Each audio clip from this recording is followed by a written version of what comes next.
అండి, నమస్తే. Welcome to హేమద expressive thoughts అండి. కొత్తగా నా ఛానల్ ఎవరైనా చూస్తూ ఉన్నట్లయితే please subscribe to my channel and పక్కనే ఉన్న బెల్ ఐకాన్ని ట్యాప్ చేయండి. నేను ఏ వీడియో పెట్టినా మీకు నోటిఫికేషన్లో వచ్చేస్తుంది. సో ఈరోజు మీకు ఏం చూపించాలనుకుంటున్నానంటే చికెన్ గ్రేవీ ఐటమ్ అండి. ఎలా చేస్తానో ఒకసారి చూపిస్తాను. అండ్ ఈ వీడియో నేను ఎవరెవరికి డెడికేట్ చేయాలనుకుంటున్నాను అంటే శిరీష, అనుష, అమల, అలేఖ్య, సరస్వతి, భవ్య, వసంత అండ్ కల్పన అండి. వీళ్ళు నా ఫ్రెండ్స్ అండ్ కొలీగ్స్ అండి. ఇంకా నేను ఎవరి పేరైనా అంటే ఎవరికి నాన్ వెజ్ డెడికేట్ చేయాలనుకున్న వాళ్ళని మర్చిపోయి ఉంటానేమో. సో నెక్స్ట్ ఏమైనా వాళ్ళకి డెడికేట్ చేయడానికి ట్రై చేస్తాను. ఇప్పుడైతే ప్రొసీజర్లోకి ఎంటర్ అయిపోతాం. ఫస్ట్ కావాల్సిన పదార్థాలు చూద్దాం. కావాల్సిన పదార్థాలండి: ఉప్పు, పసుపు, కారం, ధనియా పౌడర్, కొబ్బరి పౌడర్, ఒక ఆనియన్ అండి, అల్లం వెల్లుల్లి పేస్ట్ అండి, ఆయిల్ అండి, అలాగే లాస్ట్లో గార్నిష్ చేసుకోవడానికి కొత్తిమీర. చెక్క లవంగ పౌడర్ కూడా యూజ్ చేయొచ్చండి. చికెన్ మసాలా కూడా వేసుకోవచ్చు, 2 వేసుకోవచ్చు, 1 వేసుకోవచ్చు, అది ఇంకా మీ కన్వీనియంట్. పోసి ఆయిల్ హీట్ అయ్యాక ఫస్ట్ ఆనియన్స్ వేస్తున్నానండి నేను.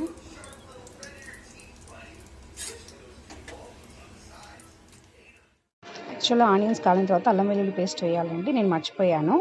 సో దీంట్లోనే వేస్తే మనకు బాగుంటుంది. నేను మధ్యలో వేసానండి చికెన్ వేసిన తర్వాత. ఇదిగోండి చికెన్ వేసాను. ఇప్పుడు చికెన్ వేసిన వెంటనే పసుపు,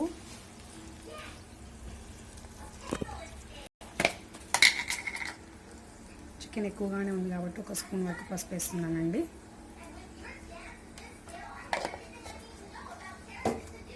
తర్వాత ఉప్పు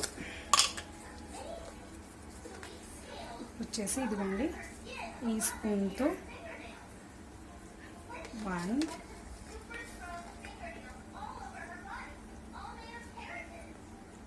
2 స్పూన్స్ వేస్తున్నానండి.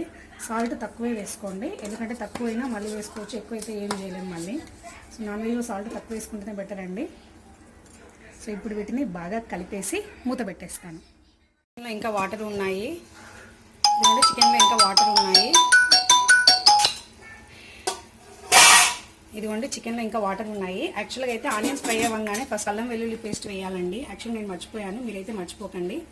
సో ఇదిగోండి ఎంత వేస్తున్నాను అనేది చూడండి. అల్లం వెల్లుల్లి పేస్ట్ ఇంత వేస్తున్నానండి. యాక్చువల్గా అది పచ్చి వాసన అయిన తర్వాత మనం పీసెస్ వేయాలండి, నేను మర్చిపోయాను. ఓకే, ఏమనుకోవద్దండి. ఇదిగోండి ఇప్పుడు వాటర్ ఉన్నాయండి. ఇంకా వాటర్ ఉండగానే కారం పౌడర్ వేస్తే కనుక కొంచెం పీసెస్కి అంతా బాగా పడుతుందండి. సో ఇప్పుడు నేను కారం పౌడర్ వేస్తున్నానండి. పీసెస్ బాయిల్ అయ్యాయో లేదో చెక్ చేసుకోండి. బాయిల్ అయ్యాయని తెలిస్తేనే కారం పౌడర్ వేయండి. అండ్ వాటర్ కూడా ఉండాలండి, వాటర్ ఏం లేకుండా అయితే ఉండకూడదు. ఇప్పుడు చూడండి కారం నేను ఇదిగోండి 1.5 వేసుకున్నానండి. 1.5.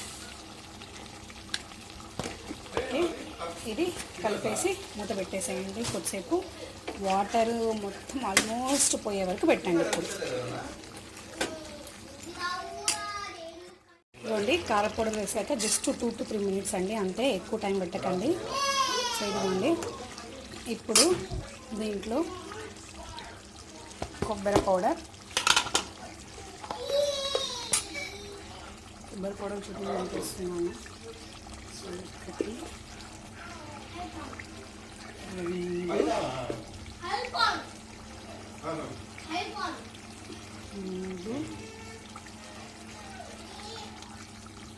4 అండి. చిన్న స్పూన్ అండి, ఇది చిన్న స్పూను. సో 4 వేసానండి. ఇప్పుడు పెద్ద స్పూన్ అయితే 2 వేస్తే చాలండి. ఇది ఇంత చిన్న క్వాంటిటీ చికెన్కి. సో ఇప్పుడు కలిపేసి కొబ్బరి పౌడర్ వేసాక ఎక్కువసేపు అస్సలు ఉంచకూడదండి, అడుగంటిపోతుంది, మాడిపోతుంది. సో ప్రొసీజర్ అంతా నేను సిమ్లో పెట్టే చేశానండి, హైలో పెట్టలేదండి అస్సలు. సో ఇప్పుడు ధనియా పౌడర్,